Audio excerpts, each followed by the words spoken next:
एक राष्ट्र की संस्कृति उसके लोगों के हृदय और आत्मा में बसती है। दुनिया सामान्यता का एक गणराज्य है और हमेशा था। गणतंत्र होना मानव जाति की अब तक की सबसे बड़ी उपलब्धि है। आइए हम सब मिलकर भारत में शांति, सद्भाव और प्रगति की यात्रा शुरू करें। सहिष्णुता और स्वतंत्रता एक महान गणतंत्र की नींव है। किसी गणतंत्र में इस नियम का ध्यान रखना चाहिए कि बहुमत के पास प्रबल शक्ति ना हो। अगर हमें गलतियां करने की स्वतंत्रता नहीं है तो सही मायने में हम स्वतंत्र नहीं हैं। हमारे पूर्वजों ने हमें एक शानदार अतीत दिया, हमें भविष्य बनाने की आवश्यकता है। कानून की पवित्रता तभी तक कायम रह सकती है जब तक वह लोगों की इच्छा की अभिव्यक्ति है। यह न पूछें कि देश ने आपके लिए क्या किया, बल्कि यह पूछें आप देश के लिए क्या कर सकते हैं।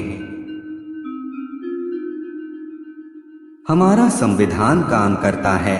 हमारा महान गणतंत्र कानूनों की सरकार है, पुरुषों की नहीं। सच्चा गणराज्य आदमी, उनके अधिकार और कुछ नहीं, औरत, उनके अधिकार और उससे कम कुछ नहीं। गर्व करें कि आप ऐसे देश में रहते हैं जिसका इतना समृद्ध इतिहास और विरासत है। गणतंत्र की उम्मीद किस पर टिकी हुई है?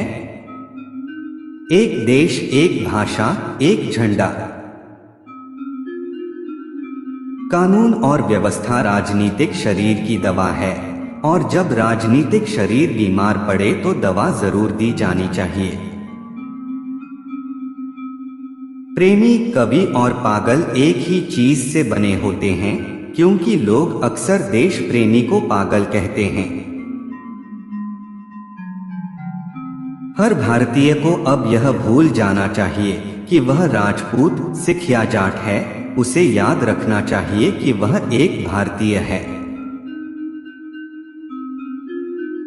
संविधान केवल वकीलों का एक दस्तावेज नहीं है, यह जीवन का वाहन है, और इसकी भावना हमेशा युग की भावना है। संविधान में किसी चीज के साथ हस्तक्षेप नहीं कीजिए, उसे बनाए रखा जाना चाहिए, क्योंकि हमारे स्वतंत्रता का यही एक रक्षक है। भारत को सलाम, जहां प्रत्येक कली अपने असली रंगों में खिलती है, जहां प्रत्येक दिन एकता, सद्भाव और संश्लेषण का उत्सव होता है।